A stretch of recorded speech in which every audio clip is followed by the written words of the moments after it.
സെക്രട്ടേറിയറ്റിന് മുന്നിൽ തലമുണ്ടനം നടത്തിയവർ പ്രതിഷേധിക്കേണ്ടത് ദില്ലിയിലാണ് എന്ന് പൊതുവിദ്യാഭ്യാസവും തൊഴിൽ വകുപ്പ് മന്ത്രിയുമായ വി ശിവൻകുട്ടി. വെട്ടിയ തലമുടി കേരളത്തിൽ നിന്നുള്ള കേന്ദ്ര മന്ത്രിമാർ വഴി കേന്ദ്ര സർക്കാരിന് കൊടുത്തയക്കണം. ബി.ജെ.പിയുടെ പ്രാദേശിക ജനപ്രതിനിധികൾ സമരത്തിൽ നുഴഞ്ഞു കയറിയിട്ടുമുണ്ട്.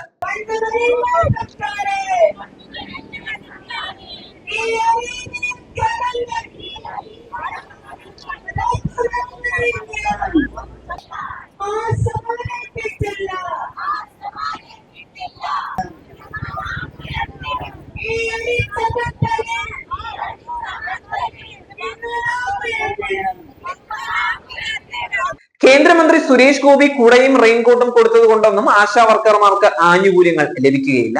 കേന്ദ്ര തൊഴിൽ നിയമപ്രകാരം ആശാ പ്രവർത്തകർ ഉൾപ്പെടെയുള്ള സ്കീം വർക്കർമാർക്ക് തൊഴിലാളി എന്ന പദവി നൽകണമെന്നും അതിനെ അനുസരിച്ചുള്ള ആനുകൂല്യങ്ങൾക്ക് അർഹരാക്കണമെന്നും ആവശ്യപ്പെട്ട് കേന്ദ്ര തൊഴിൽ മന്ത്രിക്ക് കത്തയച്ചിട്ട് ദിവസങ്ങളായിട്ടും ഒരു മറുപടിയും ലഭിച്ചിട്ടില്ല.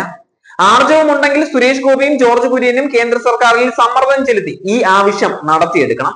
ആശ കേന്ദ്ര ആവിഷ്കൃത പദ്ധതിയായതിനാൽ ഇൻസെന്റീവ് നൽകുന്നതിൽ 60% കേന്ദ്രവും 40% സംസ്ഥാനവും ഫണ്ട് നൽകുന്നതാണ്.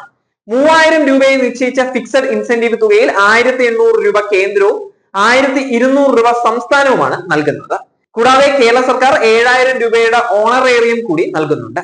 എന്നാൽ സംസ്ഥാന സർക്കാരിന്റെ ഓണറേറിയം വർദ്ധിപ്പിക്കണം എന്നുള്ള ആവശ്യമല്ലാതെ കേന്ദ്രം പങ്കു നൽകുന്ന ഇൻസെന്റീവ് വർദ്ധിപ്പിക്കണം എന്നുള്ള ആവശ്യം സമരക്കാർ പറയുന്നുമില്ല.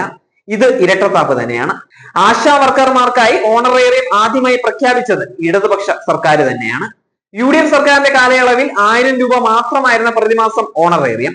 എന്നാൽ LDF സർക്കാരിന്റെ കാലത്ത് ഇത് 7000 രൂപയായി വർദ്ധിപ്പിച്ചതായി മന്ത്രി നമ്മളെ ഓർമ്മിപ്പിക്കുന്നുണ്ട്. ആശാ വർക്കർമാർക്ക് 7000 രൂപ മാത്രമാണ് ലഭിക്കുന്നത് എന്നുള്ള പ്രചാരണം അടിസ്ഥാന രഹിതം തന്നെയാണ്. നിശ്ചിത നിബന്ധനകൾ പ്രകാരം ജോലി ചെയ്യുന്ന ആശാ വർക്കർമാർക്ക് ടെലിഫോൺ അലവൻസ് ഉൾപ്പെടെ 13,200 രൂപ വരെ ലഭ്യമാക്കുന്നുണ്ട്. അതിൽ 10,000 രൂപ സംസ്ഥാന വീതമാണ് എന്നും മന്ത്രി വി ശിവൻകുട്ടി വ്യക്തമാക്കുന്നുണ്ട്.